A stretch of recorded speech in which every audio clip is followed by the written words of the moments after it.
भाकपा माले की केंद्रीय कमेटी की बैठक हुआ आरंभ। बैठक में बिहार चुनाव के साथ साथ आगामी पश्चिम बंगाल, असम व अन्य राज्यों के चुनावों पर हो रही चर्चा तथा 6 दिसंबर से 11 दिसंबर तक संविधान बचाओ देश बचाओ अभियान और किसान आंदोलन के देशव्यापी विस्तार पर होगी चर्चा। पटना में भाकपा माले की केंद्रीय कमेटी की 2 दिवसीय बैठक आज से पटना में आरंभ हो गई है। इस बैठक में जगत नारायण रोड स्थित माले राज्य कार्यालय में हो रही है।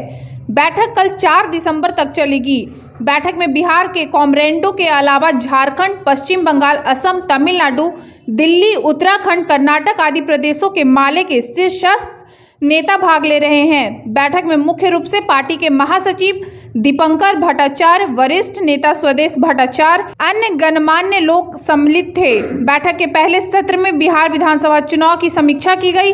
समीक्षा में यह बात उभरकर सामने आई कि विधानसभा चुनाव में भाकपा माले व वामपंथ की उपलब्धियों से न केवल बिहार में बल्कि पूरे देश में एक अच्छा संदेश गया है। देश की लोकतांत्रिक जमात की गहरी नजर बिहार चुनाव पर थी। हालांकि सत्ता परिवर्तन नहीं हो सका, लेकिन एक मजबूत विपक्ष को विधानसभा में भेजकर बिहार ने यह पूरे देश को संदेश दिया है कि भाजपा अपनी मनमर्जी नहीं कर सकती। वाम दलों की जीत ने इस बात का विश्वास दिलाया है कि भाजपा के फांसीवादी शासन को मुंहतोड़ जवाब दिया जा सकता है। यदि बिहार विधानसभा चुनाव में भाकपा माले व अन्य वाम दलों को और अधिक सीटें मिलती तो चुनाव का परिणाम महागठबंधन के पक्ष में और बेहतर हो सकता था। देखिए, भाकपा माले सेंट्रल कमेटी की बैठक है। इसमें संपूर्ण देश के भाकपा माले के लीडर्स पार्टिसिपेट कर रहे हैं और ये 2 दिनों के बैठक में पहले तो हम लोग बिहार चुनाव की एक विस्तृत कार्य समीक्षा करेंगे और उसके बाद बिहार में एक जो कमज़ोर सरकार है, हेराफेरी से सरकार बनी है,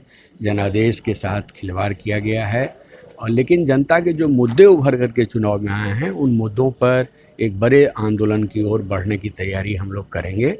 और इसके साथ ही साथ आगामी विधानसभा का जो चुनाव है, बंगाल का, असम का, तमिलनाडु का, केरला का, इन राज्यों में विधानसभा चुनाव की तैयारी को लेकर के भी यहाँ बातचीत होगी। और अभी तात्कालिक तौर पर जो पूरे देश में ऐतिहासिक किसान आंदोलन चल रहा है, पूरी खेती किसानी को कॉरपोरेट हाथों में, अंबानी अडानी के हाथों में देने की जो पूरी तैयारी चल रही है, उसको लेके एक विराट आंदोलन हमारे देश के सामने है।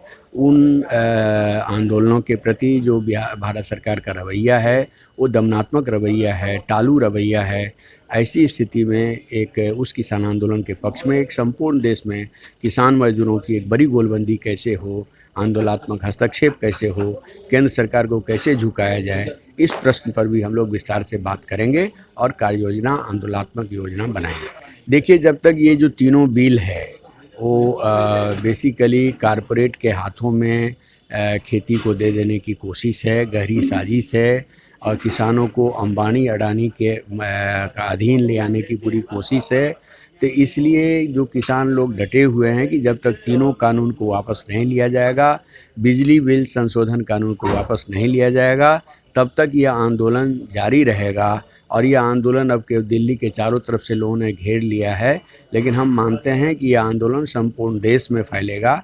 जिस तरह से चंपारण सत्याग्रह गांधी जी के नेतृत्व में हुआ था और उस आंदोलन से संपूर्ण देश में अंग्रेज़ों को भगाने की लड़ाई तेज हुई थी, ठीक उसी तरह से इस बार का किसान आंदोलन मोदी सरकार की जो कॉर्पोरेट परस्ती है, अंबानी अडानी परस्ती है, इसके खिलाफ हिंदुस्तान को मुक्त करने के लिए, हिंदुस्तान की आज़ादी की रक्षा करने के लिए मजदूर किसानों का देश रहेगा।